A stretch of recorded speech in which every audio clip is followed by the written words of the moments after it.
വിമുക്തി എന്ന് പറയുന്ന എക്സൈസിൻ്റെ ആ ഓഫീസിലേക്ക് പോവുക, അല്ലെങ്കിൽ നിങ്ങൾക്ക് ആരും അറിയാണ്ടാണെങ്കിൽ അതിനുള്ള ലഹരി വിമുക്ത കേന്ദ്രങ്ങളുണ്ട്. കട്ടിപ്പാറ ഉണ്ടല്ലോ താമരശ്ശേരി. ഞാനവിടെ ജനുവരി 1 ക്ലാസ് എടുക്കാൻ പോയപ്പോൾ ഞാൻ കണ്ട കാഴ്ച എന്താണെന്നറിയോ?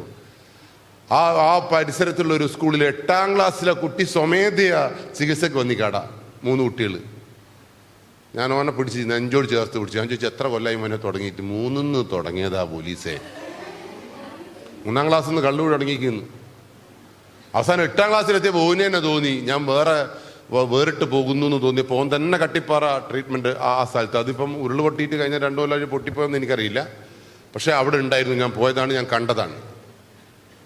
എനിക്ക് കേരളത്തിൽ 2000 മദ്യപാനം ഉപയോഗിക്കുന്ന മദ്യവും കഞ്ചാവും എല്ലാം ഉപയോഗിക്കുന്ന ആളുകളുടെ പ്രായം കേട്ടാങ്ങൾ ഞെട്ടുവെന്ന് വേണ്ടി 22 വയസ്സായിരുന്നു. 22.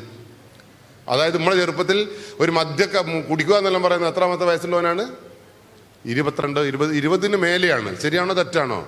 അതും പെണ്ണ് കിട്ടായിട്ട് ഇല്ലേ പണി കിട്ടായിട്ട് വിഷമായിട്ട് കുടിച്ചു തുടങ്ങിയാണ്. എന്നാൽ കേരളത്തിൽ ഇന്നത്തെ അവസ്ഥ എന്താണെന്നറിയോ? ഇതേ പ്രായത്തിലുള്ള കുട്ടിയാണ് നമ്മൾ ദിവസവും പിടിച്ചു കൂട്ടിക്കൊണ്ടിരുന്നത്. മദ്യം ഉപയോഗിക്കുന്നത് 12 വയസ്സുള്ള കുട്ടിയാന്ന് പറയുമ്പോൾ ഈ കുട്ടീനെ ശ്രദ്ധിക്കണ്ടേ നമ്മൾ? ഇവരൊക്കെ ശ്രദ്ധിക്കണ്ടേ നമ്മൾ? പക്ഷേ ഇവിടെ ഇവരെ പുറകിലിരിക്കുന്ന അമ്മമാർ വിചാരിക്കുന്നത് ഇവരൊക്കെ തങ്കുവാണ്, നരിക്കുനി അങ്ങനെ ഇല്ല, ചീക്കുനിയാണ് അങ്ങനെ. കുറേ എണ്ണം ഉണ്ട് അവിടെ വൃത്തികെട്ട ഇവിടെ ഒക്കെ തങ്കപ്പെട്ട വിശ്വാസം നിങ്ങൾക്ക് ഉണ്ട്. തിരുത്തണം.